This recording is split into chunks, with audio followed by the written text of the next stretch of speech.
네. 공인중개사법에서 이것저것 설명하라고 네. 그 내용을 설명을 해드릴게요. 네. 이제 공인중개사법 25조에 확인 설명을 제대로 하라고 하긴 설명이 11가지. 네. 그래서 그런 내용들이 뭔지. 그 다음에 26조가 계약서 작성. 네. 그러니까 확인 설명이 먼저 우선이에요. 좀 전에 이제 주인분 얘기하셨잖아요. 네. 그 전에 요 주인분은 우리가 계약을 많이 했고, 네. 59년생 강성 씨하고 소유자하고 두 분이 부부예요. 네. 부부고 우리가 신분증이라든가 기존에 받아서 조회 다 하고 1년 동안 하다 보니까 이제 안 오시고 원룸을 잘. 그래서 우리 대리계약을 하라고 그래요. 그래서 민법 114조에 보면 대리권을 주는 경우가 있어요. 네. 그러니까 이제 그 대리라는 게 변호사가 소송을 해서 이기는 게 상대방의 그 의뢰인이 법을 잘 모르니까 변호사가 대신해 주는 거 있잖아요.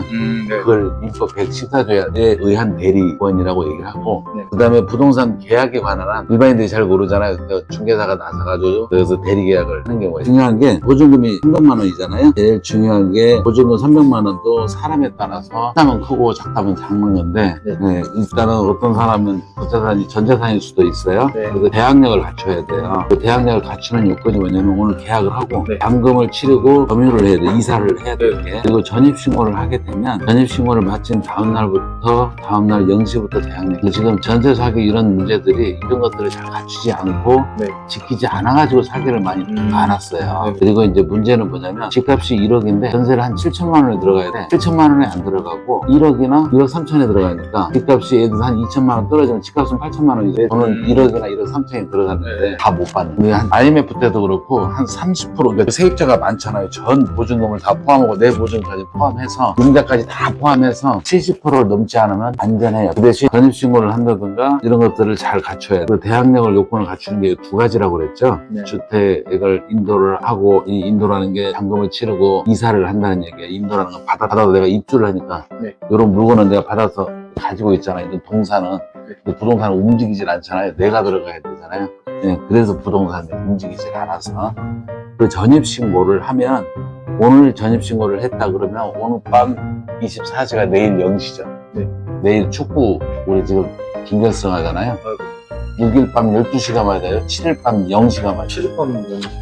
오늘 대부분의 사람들이 잔금 치르는 날 전입신고를 하는 경우가 많아요. 그런데 이제 저희들은 하루 전날, 한자로 얘기하면 이게 앞전자거든요.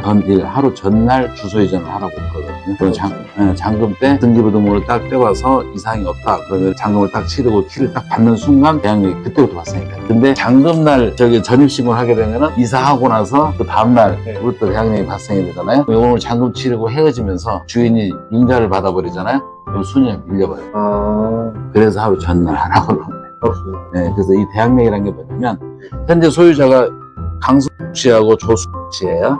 근데 이분하고 계약을 했는데 이분이 이걸 누구한테 제3자한테 팔을 수도 있잖아요. 양도를 할 수가 있잖아요. 그러면 매수인이 홍길동이잖아요. 홍길동이 와가지고 와서 보니까 보증금과 월세가 너무 작으면 세입자가 그렇게 미워요. 그래서 나는 당신하고 계약 안 했으니까 나가주세요 라고 얘기할 수가 있어요. 그때 이 대항력이 있으면 못 나가 할 수 있는 게 대항력. 근데 이 주소 이전 안 했으면 나가라고 나가야 돼요. 이해하시겠죠? 그래서 이 대항력 플러스 확정이체를 받잖아요. 그러면 보증금 맡겨놨잖아요. 여기다 보증금 얼마를 맡겨놨잖아요. 나중에 계약기간 끝나면 내 돈 줘, 보증금 돌려줘, 이게 확정이.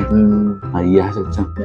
그리고 이제 월세나 전세 같은 경우에는 2년을, 예를 들어, 요거는 지금 1년 계약이시죠? 주택 같은 경우는 2년을 계약을 하잖아요. 2년을 계약하고 2년을 더 연장을 할 수가 있어요. 그게 이제 계약갱신 요구권이거든요. 그걸 행사할 수가 있어요.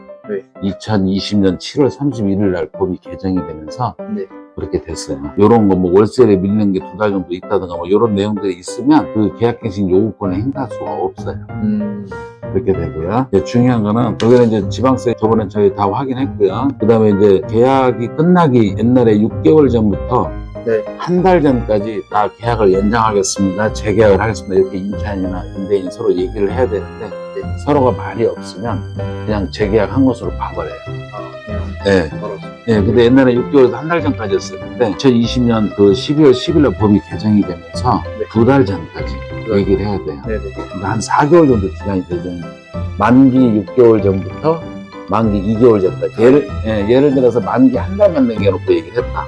그러면은 이미 법정 갱신이 된 지가 한 달이 지난 거예요. 네. 그랬을 경우는 어떤 일이 벌어지냐면 그래도 나갈 수는 있어요. 임차인이 아무 때나 얘기할 수는 있는데 무조건 나가는 게 아니라 3개월치 월세를 더 내야 돼요. 아, 네, 그래서 너무 문자로 얘기를 하면 이 주인분은 까탈스러운 분은 아닌데 그래도 사람들은 항상 이제 나중에 서로가 그런 일이 있으면 이제 이거 법대로 따지거든요. 네, 그러니까 그거 주의하시고요. 기간이 끝나고 내가 딴 데 저 부산으로 이사를 가야 되는데 주인이 보증금을 또 안 돌려준 분들이 또 간혹 있을 수가 있잖아요. 네.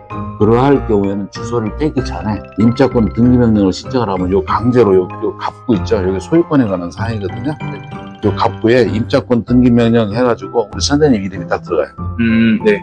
이 집에 임차권 등기명령이 되어 있는데 그 이후에 들어온 임차인들은 이 임대차 보호 아무리 약간 대항력을 갖추고 확정인자를 받아서도 보호를 안 해줘요.